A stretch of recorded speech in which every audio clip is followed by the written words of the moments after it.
everyone, welcome to my channel. This poem today is called I Love You, George. It is about bullying and how words stick. It was George's first day at his new school. I was happy to welcome him and explain the procedures and rules. We went around the room to greet George and say something nice. Unfortunately, George would pay the price. The welcome was unfortunate, sad, and unkind. Not at all what I was expecting to find. I felt like I could relate. I was often the new kid, state after state. George definitely had a rough first day. He received negative, sad, and painful comments along the way. "You're ugly," said one. "You should kill yourself," one did say, along with racial and social slurs I don't care to repeat for sure. Poor George, I bet his whole life just became one gigantic blur. I sat on my podium, tears welling up in my eyes. It wasn't something I could even try to disguise. Some students noticed me. Their teacher was clearly upset. Others laughed at George. They had no regrets. Now I would like to explain and interject why George was such a wreck.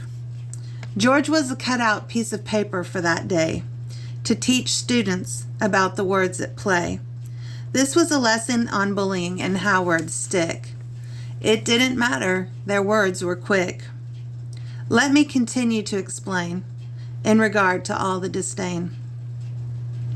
So as our exercise ensued, the welcome was to include statements student had received, again used from others, and yes, the words were rude. I don't know what was worse, the fact that students had received these horrendous words or the fact that students laughed at the painful welcome. Totally absurd. Every time a crossword spoke, a piece of George, well, he became broke.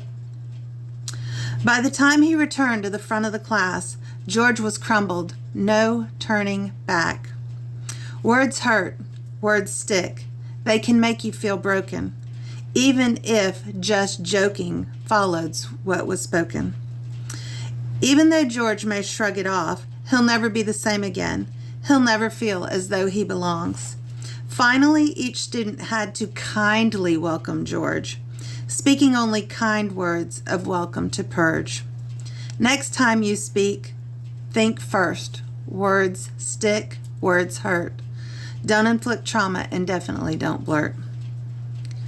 You don't want to be the cause of pain and trauma for someone like George. I love you, George.